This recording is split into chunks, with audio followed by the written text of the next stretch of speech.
우리 하나님 말씀 신약성경 마태복음 5장 7절 말씀입니다.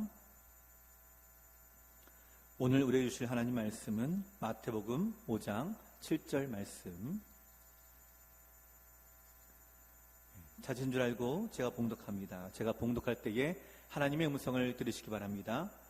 긍휼히 여기는 자는 복이 있나니 그들이 긍휼히 여김을 받을 것이미요. 아멘. 사랑합니다. 축복합니다. 사랑하고 축복합니다. 자, 카자흐스탄에 우리나라의 여행 비자로 들어왔던 알리라고 하는 이 사람이 있는데요.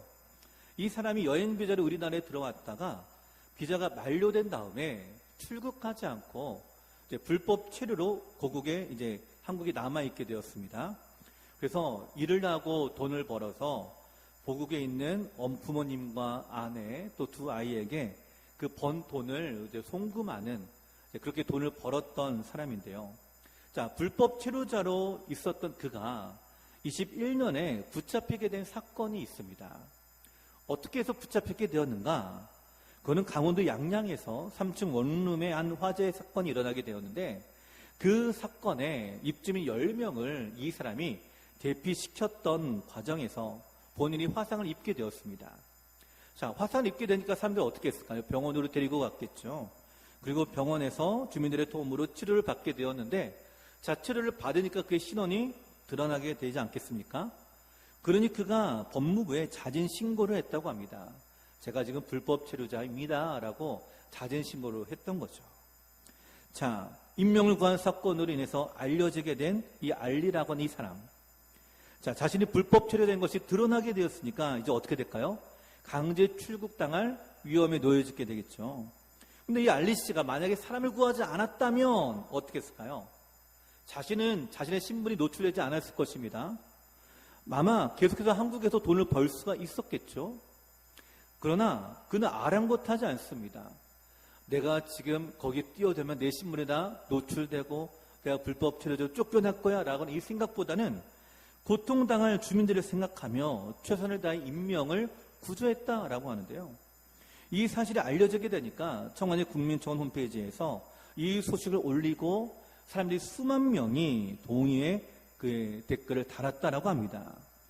결국 정부가 이 알리 씨를 심사해서 그가 법무부에서 영주권을 신청할 수 있는 자격을 다시 주게 되었고요. 영주권을 얻게 되었다고 합니다.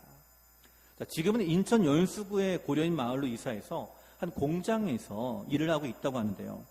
자, 당시 화재 사건이 일어난 그 현장에 이 알리 씨가 어떤 마음으로 그 안에 들어갔을까요? 불꽃 가운데 들어갔을까요?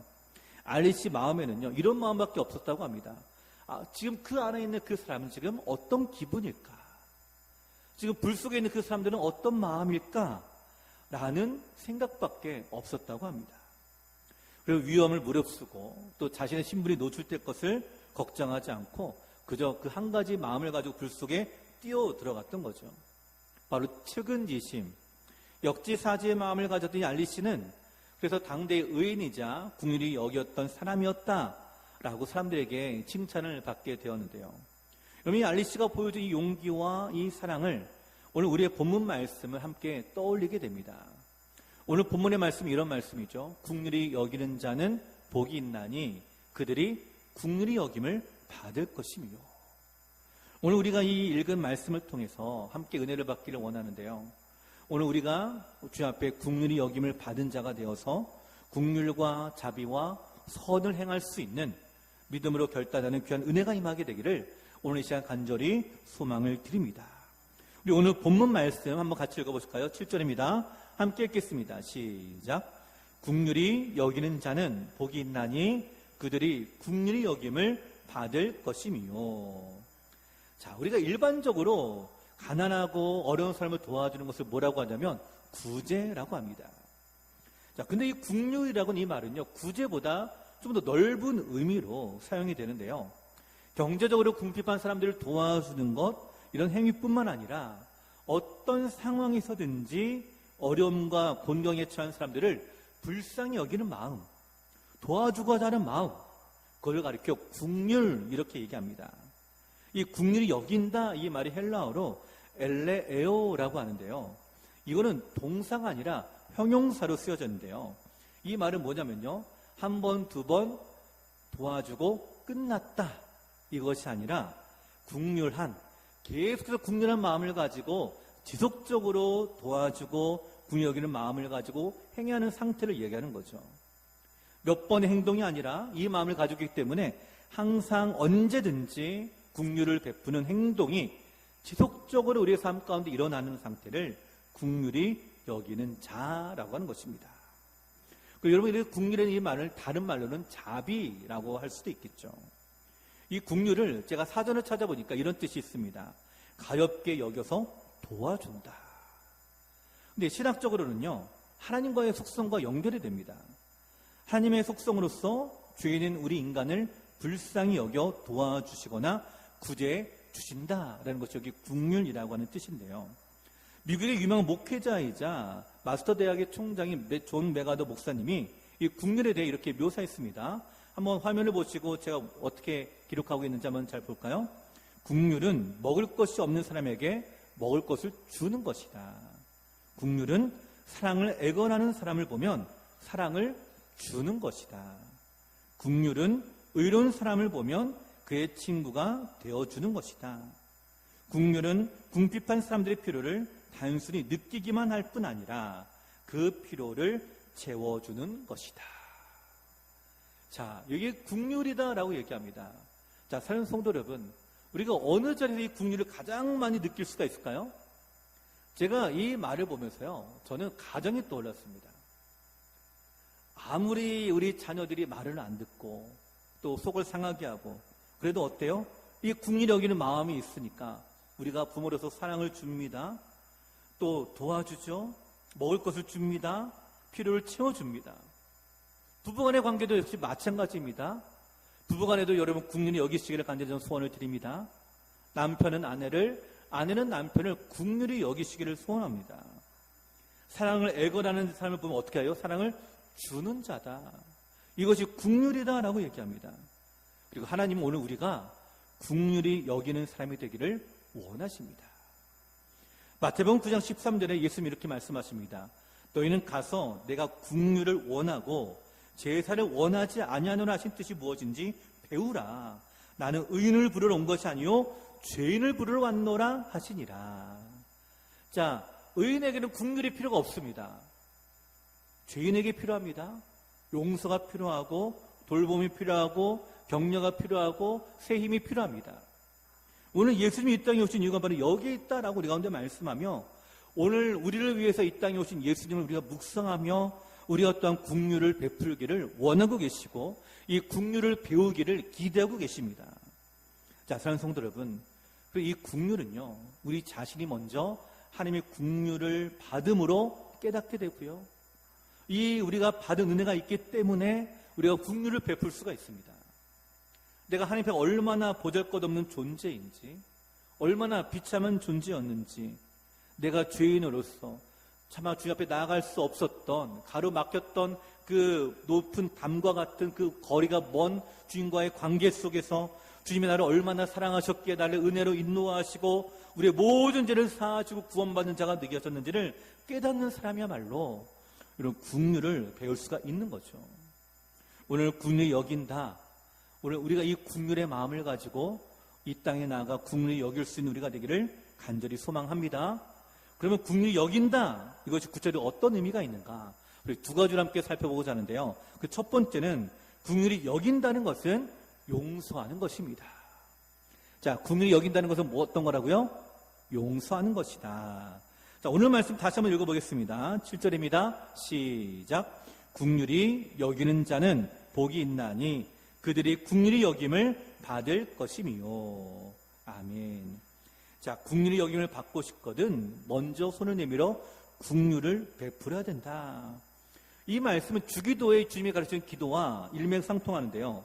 마태복음 6장 12절에 우리 가운데 이렇게 가르쳐 주십니다. 우리가 우리에게 죄 지은 자를 사하여 준 것 같이 우리 죄를 사하여 주시옵고. 자, 국률을 여기는 것은 여기서 어떤 거로 표현하고 있나요? 죄 사하는 용서를 얘기합니다. 마태복음 18장 23절에 보시면 천국은 종들과 결산을 해왔던 어떤 임금과 같다라고 비유하며 한 가지 예를 들어주시는데요. 10,000달란트 빚진 자가 갚을 것이 없습니다. 그래서 주인이 호통칩니다. 모든 소유를 다 팔아서 이것을 다 갚으라라는 거죠. 근데 이 종이 엎드려 간구합니다. 제발 좀만 더 참아주십시오. 내가 다 갚겠습니다. 그러나 이 주인이 보니까요, 이 종이요 갚을 능력이 없습니다. 그러니 불쌍히 여기는 마음이 생겨서 그를 그냥 놓아줍니다. 탕감해 줘요. 그리고 국률이 여긴 거죠. 여러분, 국률이 여김을 받은 이 사람이 어떻게 했을까요? 밖으로 나갔습니다. 나가자마자 그가 만난 사람은요, 자신에게 200데나리온을 빚진 자였는데 그는 이 사람을 국률 여기지를 않습니다. 돈을 갚을 때까지 옥에 가두고 핍박을 하게 되는 모습을 보게 되죠. 자, 이 사실을 주인이 알게 되니까 어떻게 했을까요? 노합니다. 그리고 그 사람을 다시 불러다 드립니다. 빚을 다 갚도록 옥들에게 똑같이 넘겨줍니다. 여러분, 이 비유를 우리 가운데 주신 말씀의 의미가 뭘까요? 하나님이 우리를 국률이 여기셨으면 우리가 어떤 국률이 여기는 것이 마땅하다라는 거예요. 근데 우리가 국률이 여기지 않으면 또 하나님 어떻게 하시겠다고요? 나 어떤 너희를 국률이 여기지 않겠다라는 것입니다. 우리가 우리에게 죄진 자를 사여 준 것 같이 우리의 죄를 사여 주시옵고. 우리 인간은 너무나 이기적인 삶을 살아가고 있습니다.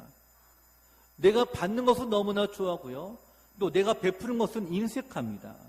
그것이 이 땅의 우리의 삶의 모습이죠. 그러기에 그런 모습에 대해서 주인이 노합니다. 질책합니다. 오늘 우리가 용서함을 받았음에도 불구하고 왜 용서하지 못하는가라는 거죠. 국률이 여김을 받은 자는 국률이 여겨야 합니다. 국률함으로 용서를 받은 자는 국률함으로 용서를 해 주어야 됩니다. 그것이 바로 사랑의 빚진 자의 모습이죠. 그래서 예수님은요, 7번씩 70번이라도 어떻게 하라고요? 용서하라라고 말하죠. 왜 이렇게까지 용서해야 될까요? 그만큼 우리가 받은 국률이 크다라는 거예요. 자, 사랑하는 성도 여러분, 여기서 재밌는 한 가지 사실은 우리가 국률이 여기는 것은요, 사실 우리가 손해를 보는 거예요. 가만히 한번 생각해 보십시오. 10,000달란트 빚진 자를 탕감해 주었다? 아무 조건 없습니다. 그냥 탕감해 줍니다. 세상적으로 보면 이 10,000달란트를 손해보는 거예요. 그리고 몇 억씩 손해보는 삶, 얼마나 우리가 허무할까요? 그러나 이거를 통해서 내가 하나님께 칭찬을 받는다라고 한다면 또 달라지겠죠. 오늘 하나님 우리 가운데 말씀하시는 건 바로 이것입니다. 우리가 세상의 관심과 세상의 집중을 가지고 살아갔지만 우리가 하늘의 것을 바라보고 하늘의 것을 우리가 누리며 살아가는 사람에게는 하나님께서 그대로 살아갈 것을 우리 가운데 말씀하시는 거예요. 그러니까 국률을 여기기 위해서는 뭐가 필요할까요? 손해가 필요합니다. 감수해야 됩니다. 내 희생을 감수하는 것이 국률이에요. 내가 무언가를 내가 희생하지 아니하고서는요, 우리는 국률이 여길 수가 없습니다. 여러분, 죄악이 가득한 니느웨 성에 요나로 하여금 가서 말씀을 전하라라고 하셨죠. 근데 요나가 싫어합니다. 그의 마음에는요, 이런 생각이 있는 거예요. 죄악이 가득한 그 니느웨 성이 심판받아 마땅한데 왜 그를 국률이 여기시고 요나를 보내시는가라는 거예요.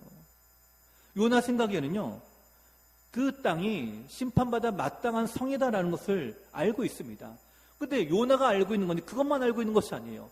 하나님을 또 알고 있어요. 하나님이 어떤 분인가? 노하기를 더디하시고 인애가 한이 없으시고 우리를 국률이 여기시고 불쌍히 여기시는 여호와 하나님. 그러니까 요나가 하나님께 항변하는 것이 바로 이거예요. 내가 하나님이 그런 분인 것을 내가 압니다. 그래서 내가 가기 싫었습니다라는 거예요. 하나님이 니느웨 성을 국률이 여기시는 것 자체가 싫습니다라는 거예요.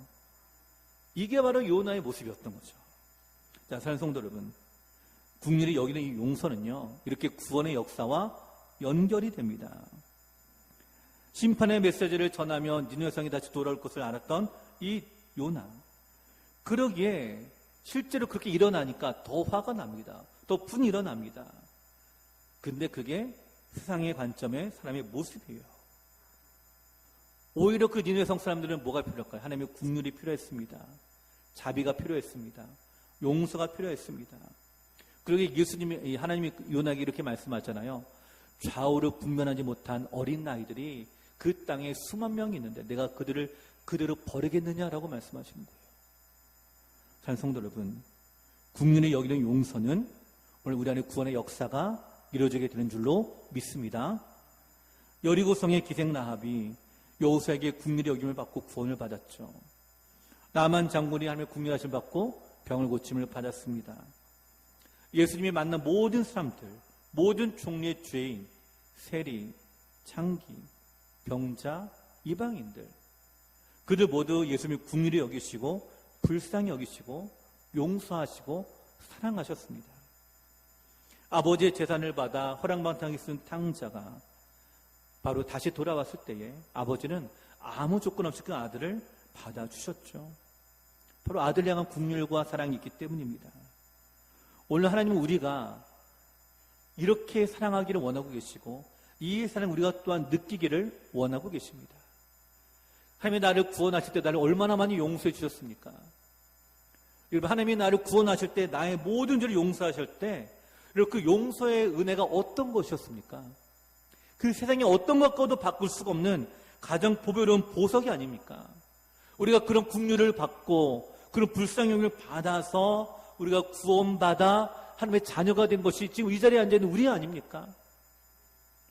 우리의 의의가 드러나는 것이 여러분 결코 내 행동과 내 믿음 때문이 아니라 주님이 그저 우리를 불쌍히 여기셨기 때문에 구원하신 거예요.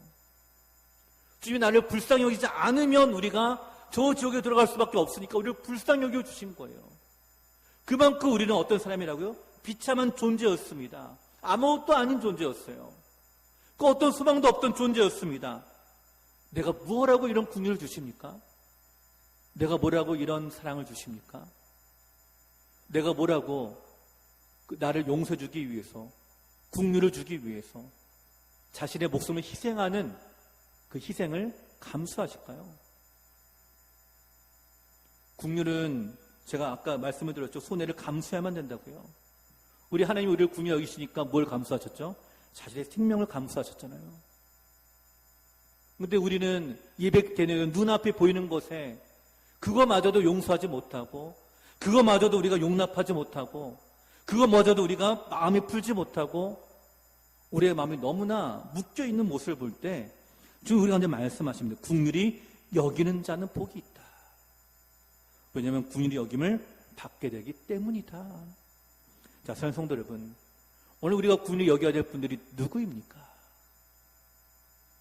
여러분의 아내, 여러분의 남편을 긍휼히 여기십시오.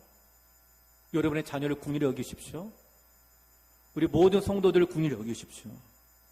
불쌍히 여기는 마음으로 용서하십시오. 저는 이 긍휼의 마음이 오늘 우리 안에 있게 되기를 전 간절히 소원을 드립니다. 특히 어디에요? 가정에 임하게 되기를 간절히 소원합니다. 서로서로 긍휼히 여길 수 있는 불쌍히 여기는 마음. 그죠? 인간적으로 보면은 약점 투성이고 단점 투성입니다. 고칠 것 많죠.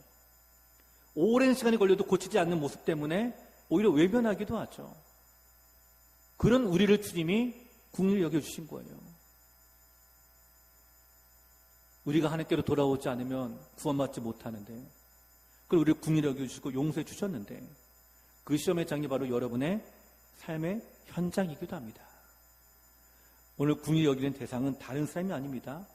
여러분 주위에 있는 모든 사람들이 다 긍휼히 여기는 대상이 되는 줄로 저는 믿습니다. 그 마음으로 용서하시고 또 그 마음으로 은혜를 함께 나눌 수 있는 저 우리 성도 여러분 되시기를 간절히 축원을 드립니다. 두 번째로 긍휼은 마음을 다해 사랑하고 돌보아 주는 것입니다. 자, 오늘 7절 말씀 다시 한번 읽어보겠습니다. 7절입니다. 시작. 긍휼히 여기는 자는 복이 있나니 그들이 긍휼히 여김을 받을 것이미요. 아멘. 자, 이 말씀은 메시지 성경으로 이렇게 번역됐는데 우리가 좀 더 쉽게 이해가 됩니다. 한번 같이 읽어볼까요? 화면 보시고 시작. 남을 돌보는 너희는 복이 있다. 그렇게 정성 들여 돌보는 순간에 너희도 돌봄을 받는다. 아멘. 자, 남을 돌보는 너희는 복이 있다. 왜냐면 누가 돌보실까요? 내가 돌보는 그 대상이 나를 돌보는 것이 아닙니다. 내가 이만큼 돌봐주었으니까 내가 이렇게 돌봐주겠지. 이것이 아니에요. 그 보답을 가지고 하면 안 됩니다. 나를 돌봐주는 분은 누구라고요? 여호와 하나님이십니다. 그거를 보고 하나님이 나를 돌봐주십니다. 돌보는 것은 사람의 필요를 채워주는 거죠. 예수님이 공생의 사역을 시작하면서 긍휼을 베푸셨습니다. 예수님을 따라왔던 두 맹인이 쫓아와 고쳐달라고 소리쳤을 때에 병자들이 예수님 앞에 나와 엎드려서 가난한 여인이 자기의 딸을 고쳐달라고 소리치며 엎드렸을 때에 주님은 그들을 불쌍히 여기시고 고쳐주시죠. 그들의 필요를 채워주십니다.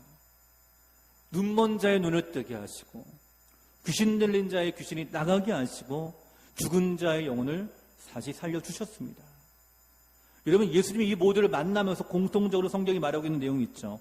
불쌍히 여기더라라는 거예요. 불쌍히 여기더라. 이것이 바로 오늘 긍휼입니다. 예수님의 모든 사역에는요, 이 긍휼이 함께 있습니다. 불쌍히 여기시기에 돌봐주십니다. 불쌍히 여기시기에 만져주십니다. 불쌍히 여기시기에 돌봐주고요, 품에 안으십니다. 용서해 주십니다. 가늠한 여인에게 나도 너를 더 이상 정죄하지 않으니 가서 다시는 죄를 짓지 말라. 이게 바로 긍휼이잖아요. 다른 게 긍휼이 아닙니다. 불쌍히 여기는 마음을 가지고 돌봐주는 것, 마음을 만져주는 것, 위로해 주는 것, 격려하는 것.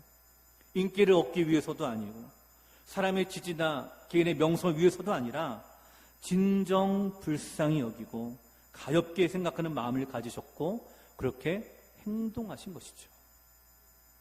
누가복음 10장에 보시면 예수님이 한 가지 비유를 말씀하시는데요. 그건 선한 사마리아인의 비유입니다.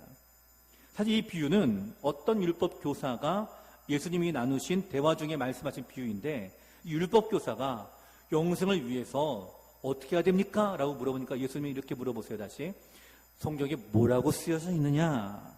그러니까 율법 교사가 아주 지혜로운 대답을 합니다. 하나님을 사랑하고 이웃을 사랑하라 라고 하셨습니다. 예수님이 그같이 하면 된다라는 것이었어요. 그때에 이 율법 교사가 다시 물어봅니다. 그러면 내 이웃이 누구입니까? 라고 물어봤을 때 이 비유를 들어주시죠. 이 비유의 내용이 이렇습니다. 어떤 사람이 예루살렘에서 여리고로 내려가는 중에 강도를 만나게 됩니다. 강도를 만나서 자기 모든 것을 다 빼앗기게 되었어요. 옷도 빼앗기게 되었습니다. 거의 벌거벗은 채가 되었죠. 거기다가 맥까지 맞아서 거의 죽은 상태가 돼서 길에 버려졌습니다. 자, 이제 누가 도와줘야 될 상황이 되었죠. 마침 한 제사장이 그 앞에 지나갑니다. 근데 그 사람을 보고 그냥 피하여 지나갑니다. 한 레위인이 그곳에 이르렀습니다. 이 사람을 보고 또 그냥 지나갑니다. 한 사마리아 사람이 여행하는 중에 그를 내려가게 돼서 보게 되었는데요. 성경이 이렇게 표현되어 있어요. 누가복음 10장 33절에 어떤 사마리아 사람은 여행하는 중 거기 이르러 그를 보고 불쌍히 여겨. 어떻게 했다고요? 불쌍히 여겨. 마음에 불쌍한 마음, 이 긍휼의 마음이 불일 일어나게 됩니다. 그냥 어떻게 해요? 이 사람을 돌봐줍니다. 기름과 포도주로 상처를 붓고 싸매 주었어요. 주막으로 데리고 갑니다. 가서 돌봐줍니다. 나중에 비용이 더 들면 와서 갚겠다라고 주는 약속까지 합니다. 이 이야기를 마친 다음에 예수님이 물어봐요. 누가 강도 만난 자의 이웃이냐? 근데 율법교사가 이렇게 대답을 하죠. 이르되 자비를 베푼 자니이다. 누가복음 10장 37절에 말씀하시는 거예요. 이르되 자비를 베푼 자니이다. 예수께서 이르시되 가서 너도 이와 같이 하라. 여기 율법교사가 대답한 여기 자비라고 하는 말이 헬라어로 엘레오스라고 하는데요. 아까 긍휼이라는 이 단어와 많이 비슷합니다. 같은 어근에서 나왔어요. 즉 자신의 시간, 자신의 여행 일정을 수정하고 기름과 포도주를 부어주고 돈을 들여 손해를 봐가면서 돌봐주었던 이 선한 사마리아인이 진정한 이웃이고 오늘 성령의 말씀처럼 긍휼히 여기는 사람이다라고 말씀하는 거죠. 자, 사랑하는 성도 여러분, 오늘 우리의 돌봄이 필요하고 도움이 필요한 분들이 있습니까? 우리 성도님 한번 돌아보시기 바랍니다.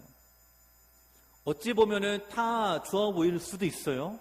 그러나 그 내면에 보시면요, 다 한두 개 이상은 아픔과 상처가 있습니다. 고뇌가 있습니다. 삶에 어려움이 있습니다.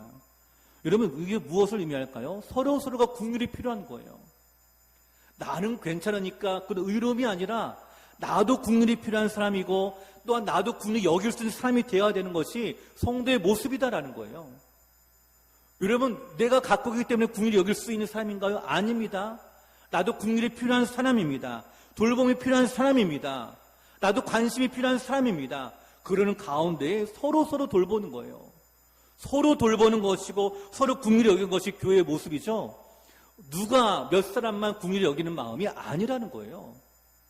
여러분, 오늘 우리가 이 마음을 가지고 성도의 교제가 임하게 되기를 좀 간절히 소원을 드립니다. 우리는요, 서로 도움이 필요합니다. 서로 격려가 필요합니다. 여러분, 인정하셔야 돼요. 나도 도움이 필요하고 나도 성도들의 기도가 필요하고 나도 성도들의 권면이 필요하고 그 말 한마디로 인해서 우리가 다시 새 힘을 얻게 되는 거예요. 이것이 바로 교회의 모습이고요. 이것이 긍휼히 여기는 자의 교제의 모습입니다.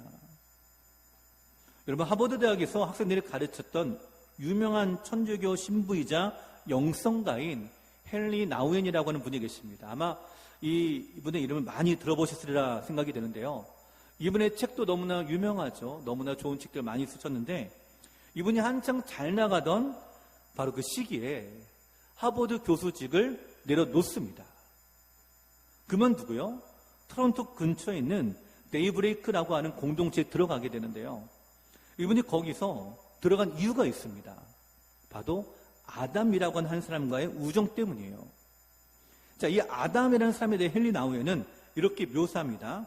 아담은 25살 먹은 젊은이로 말할 줄도 모르고 혼자서는 옷을 입을 줄도 모른다. 혼자 걷지도 못하고 먹을 때도 남의 도움이 있어야만 먹을 수가 있다. 웃거나 울 줄도 모른다.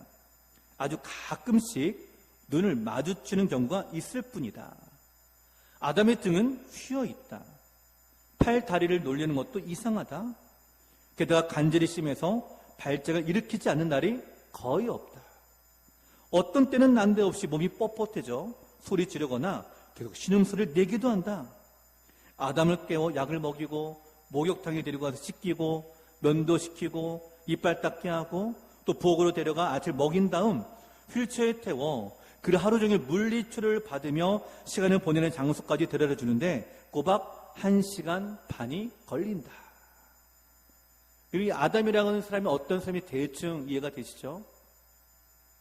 근데 이 모습을 보았어요. 이 헨리 나우엔은 이 한 사람 때문에 교수직을 내려놓고 가서 그를 돌봐주는 거예요. 함께하는 것입니다. 자, 이 모습을요, 필립 얀시라는 분이 보았습니다. 필립 얀시라고 하는 이 분도 역시 마찬가지로 아주 유명한 영성가이자 또한 저자이기도 한데요. 이분이 이 헨리 나우엔에게 이렇게 물어봤습니다. 당신은 당신의 시간을 최선을 다해 쓰고 있는지 의심이 들지 않습니까? 라는 거예요. 왜 그럴까요? 필립 얀시가 봤을 때는 이 헨리 나우엔이 이가 하는 강의들, 이가 쓴 책들, 그 영향력이 세상에 너무나 크다라고 하는 거죠. 남들에게 줄 것이 너무나 많고 또 지성인으로 영성가로 아직도 수많은 지혜의 조언들, 또 아직도 세상에 수많은 통찰력을 가지고 사람 이끌 수 있는 그런 할 일이 너무나 많은 일들이 남아있다고 생각하기 때문에 이렇게 물어보는 거예요. 지금 최전성기로 달리다가 갑자기 거기다 멈추고 그 한 사람 때문에 거기 들어가 있는 것이 과연 당신의 시간에 최선을 다해 쓰고 있는 겁니까? 라는 거죠. 근데 이 헨리 나우엔이 바로 이런 얘기를 듣자 그건 오해다라고 읽어줬습니다. 이 헨리 나우엔이 필립 얀시가 이렇게 대답하는 거예요. 내가 아담을 돌보면서 내가 안에 느끼는 평화와 하나님으로 채워주는 이 은혜는 그 어떤 것도 바꿀 수가 없습니다. 아담의 침대 곁에서 나는 영적인 평화를 누립니다. 이 나우엔은 아담과 함께하며 바로 하나님 앞에서 내가 아담과 같구나라는 것을 깨달았다라는 거예요.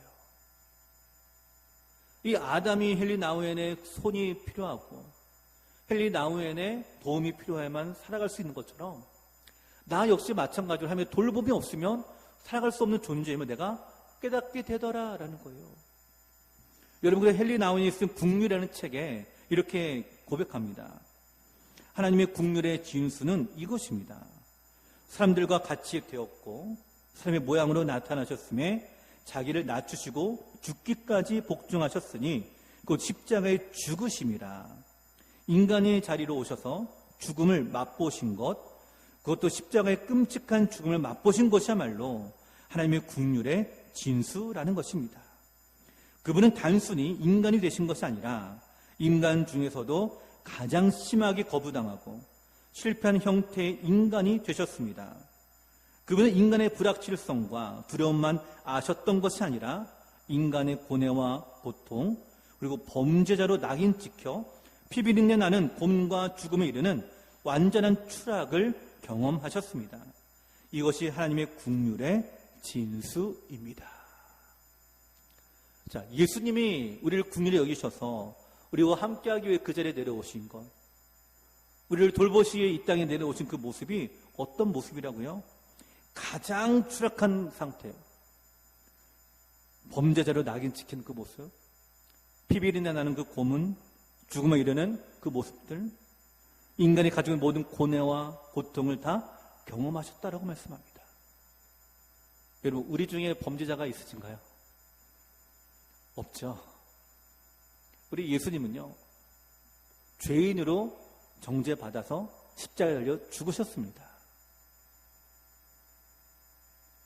그 예수님의 죄가 있으신가요? 없으십니다. 근데 그 죄가 누구의 죄인가요? 나의 죄예요. 우리의 죄입니다. 내가 그 죽음을 당해야 되는데, 내가 채찍질을 당해야 되는데, 내가 그 십자가를 내가 걸어가야 되는데, 주님이 나를 국률에 여기셔서, 불쌍히 여기셔서 나를 대신해서 당하신 것이에요. 그래서 십자가가 국률의 진수다라고 말씀합니다. 여러분, 단지 우리가 국률하는 것이 앞에 제가 말씀드렸죠. 손해를 감당하는 거다. 그냥 물질만 손해당한 것이 아닙니다. 우리 예수님은요, 본인의 본질 자체에 손해를 당하셨고요, 자기의 생명까지 손해를 당하셨고요, 죽음을 맛보셨습니다. 이유가 뭘까요?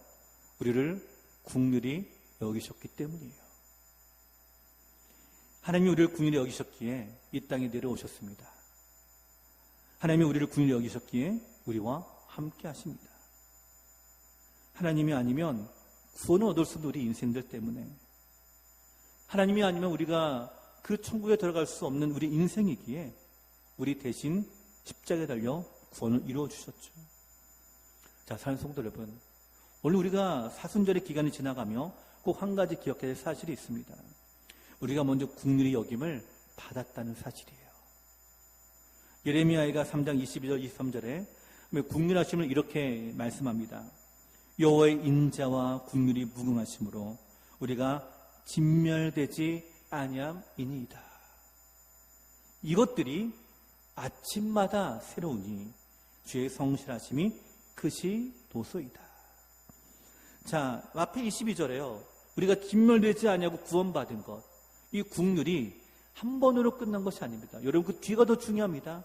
진멸되지 않은 그 여호와의 인자와 국률하심이 어떻다고요?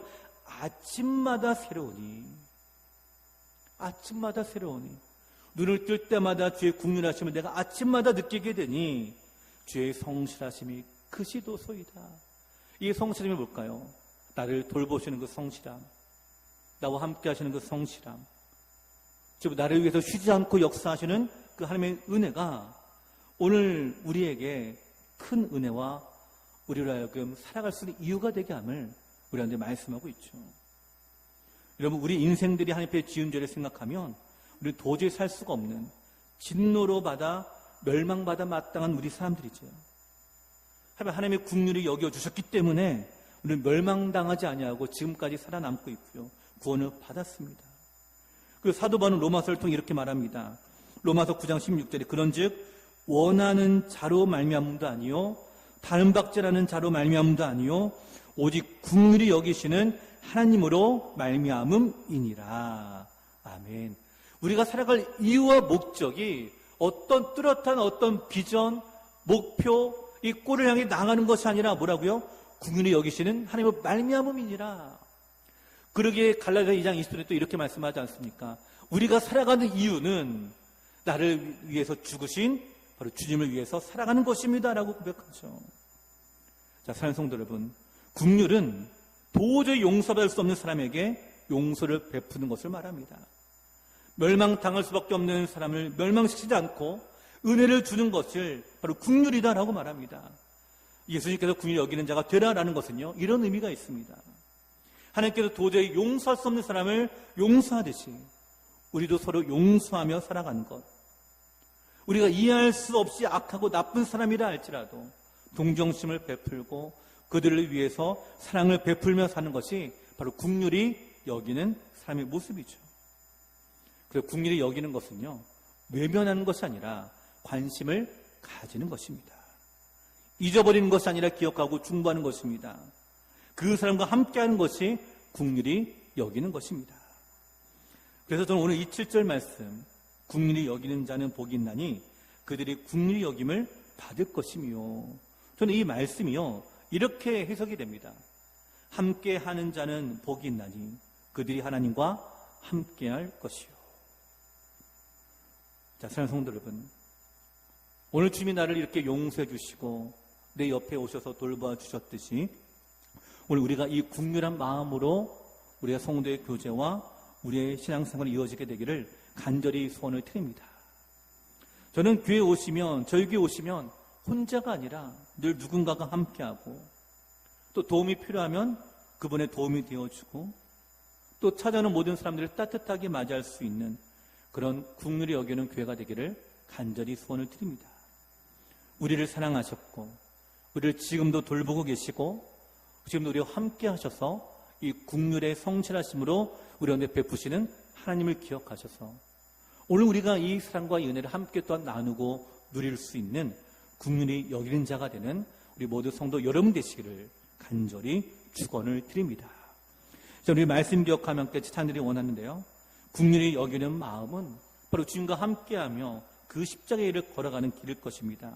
하나님, 이 긍휼히 여기는 마음을 가지고 주를 향한 사랑이 내 마음에 가득하게 하시고 주의 나의 말에 주의 진리가 채워지게 인도하시고 나의 눈에 주의 눈물이 채워주어서 주님의 긍휼하심이 오늘 내 마음에 가득 넘쳐날 수 있는 그냥 이 믿음의 길을 걸어가는 우리 자신이 되게 하여 주옵소서. 함께 찬양하며 함께 고백하겠습니다. 내 마음엔 주를 향한 사랑이, 내 마음엔 주를 향한 사랑이, 나의 말엔 주가 주신 진리로 나의 눈에 주의 눈물 채워주소서.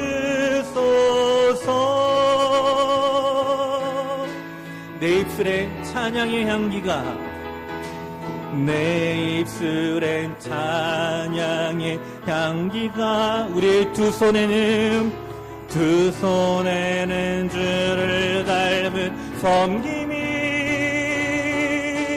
나의 삶의 주의 은적 남게 하소서. 하나님의 사랑이 영원히 함께하리, 하나님의 사랑이 영원히 함께하리, 십자가의 길을 걷는 자에게, 순교자의 삶을 사는 이에게,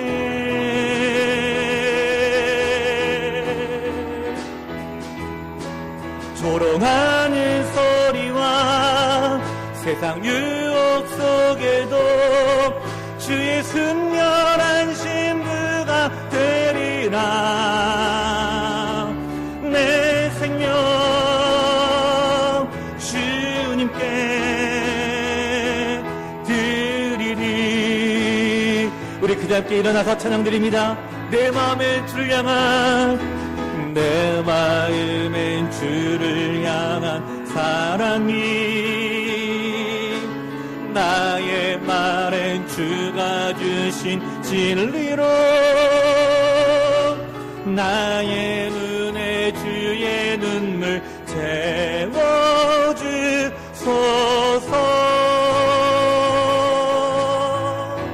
내 입술엔 찬양의 향기가, 내 입술에 찬양의 향기가, 두 손에는 주를 닮은 섬김이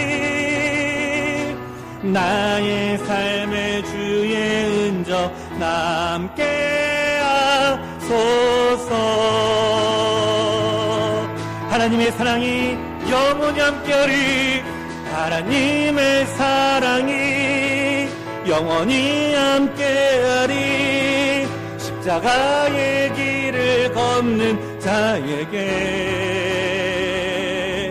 순교자의 삶을 사는 이에게,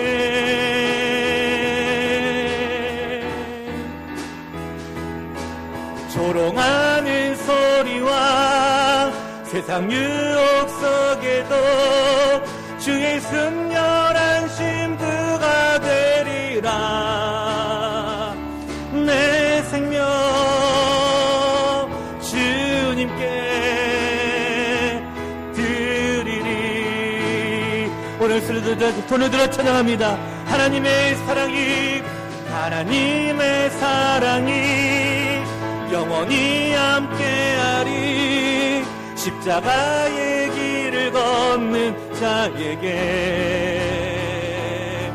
순교자의 삶을 사는 이에게, 조롱하는 소리와 세상 유혹 속에도 주의 순결한 신부가 되리라. 내 생명 주님께, 내 생명 주님께, 내 생명 주님께, 내 생명 주님께 드리리. 우리 함께 같이 기도할 때 하나님, 우리를 긍휼히 여기신 그 사랑과 마음을 우리 마음에 새기며 우리 또한 용서할 수 있는 마음을 달라고 그러면 기도하시고, 내가 용서할 수 있는 마음을 달라고 기도하시고, 돌볼 수 있는 너그러운 마음을 주셔서 긍휼히 여기는 자가 되게 하여 주옵소서. 우리의 주님 함께 그러면 같이 기도합니다. 주여, 살아계시다 아버지 하나님, 오늘도 아버지 하나님 우리가 이 말씀을 본받아 주님이 우리를 긍휼히 여겼듯이 우리 아까 긍휼히 여기는 자가 되기를 간절히 소망하며 기도합니다. 아버지 하나님, 오늘 우리 마음에 용서하는 마음을 주시옵소서. 돌볼 수 있는 마음을 주시옵소서. 아버지, 우리가 긍휼히 여기는 것이 나를 아버지 손해하는 것, 아버지 내가 손해를 감수하고서라도 이 사람 마음을 우리 안에 가지게 인도하시오. 우리가 주님의 나라의 영광이 안에 이루어지게 인도하시고, 우리가 그 주님의 그 뜻을 따라 나아갈 수 있는 아버지 주님을 닮아가는 우리 성도들이 되어줄 수 있도록 인도하여 주시기를 원합니다. 이 긍휼의 교제와 마음이 오늘 우리 귀 안에 넘쳐나기를 원합니다. 우리 아버지 서로가 사랑하며 서로가 격려하며 서로가 도움이 필요한 자임을 깨달아 알게 하시고, 내가 먼저 희생하며 내가 먼저 아버지 다가가며 내가 먼저 아버지를 먼저 손을 내밀어 나갈 때에 나를 우리 안에 주께도 충만하게 하시는 놀라운 역사의 은혜가 오늘 우리의 삶의 현장 가운데 나타날 수 있도록 주의를 붙들어 주시고 인도하여 주시옵소서. 아버지, 우리 가족을 사랑하는 마음을 주시고 용서할 수 있는 마음을 주시고, 오늘 이 용서의 은혜가 우리 안에 아버지 모든 자리마다 넘쳐날 수 있도록 은혜를 더하여 주옵소서. 살아계신 아버지 하나님, 감사합니다. 우리가 무엇이 간데 우리를 긍휼히 여겨주십니까? 우리를 불쌍히 여겨주십니까? 하늘 보좌의 그 영광을 손에 감사하시고, 그 생명을 십자가에 죽으심을 감사하시고, 우리를 구원하시고 생명을 주시고 우리를 긍휼히 여겨주신 그 사랑을 오늘 우리가 이 시간 우리의 마음에 깨달으며 이 긍휼의 마음이 넘쳐나기를 간절히 소원을 드립니다. 하나님, 우리가 받은 긍휼이 너무나 크기에 또 우리가 긍휼히 여길 수 있음을 이 시간 선포합니다. 내가 받은 사랑이 너무나 크기에 사랑할 수 있음을 고백합니다. 내가 받은 용서가 너무나 크기에 또한 아버지 용서할 수 있음을 이 시간 믿음으로 고백합니다. 아버지 하나님, 모든 우리의 관계와 아버지 우리 모든 상황 가운데에 하나님의 이 긍휼과 자비와 사랑이 넘쳐나는 우리의 모든 삶의 현장들 되게 하여 주옵소서. 가정에서, 직장에서, 또 우리 교회에서 아버지 이 국률과 이 사랑이 넘쳐나고 넘쳐나서 서로 섬기며 서로 격려하며 서로 도움이 되며 서로 우리가 하나가 되어지는 귀한 우리 교회가 되도록 인도하여 주시옵소서. 아버지 병상인 우리 성도들을 기억하시고 아버지여 그 병상의 자리에서 속히 쾌차할 수 있도록 힘주시고 은혜를 내려주시고 그로 인하여 우리의 마음의 위로와 평강의 은혜가 임하는 모든 우리 가정들 되게 하여 주시옵소서. 자녀를 위한 모든 기도의 제목들마다 응답되어지게 인도하시고 믿음의 굳건히 서게 인도하시며 하나님의 돌보시는 은혜가 아버지 우리 가정의 구석구석 넘치고 넘칠 수 있도록 인도하여 주시옵소서. 오늘 우리를 돌보시고 우리를 사랑하심에 감사합니다.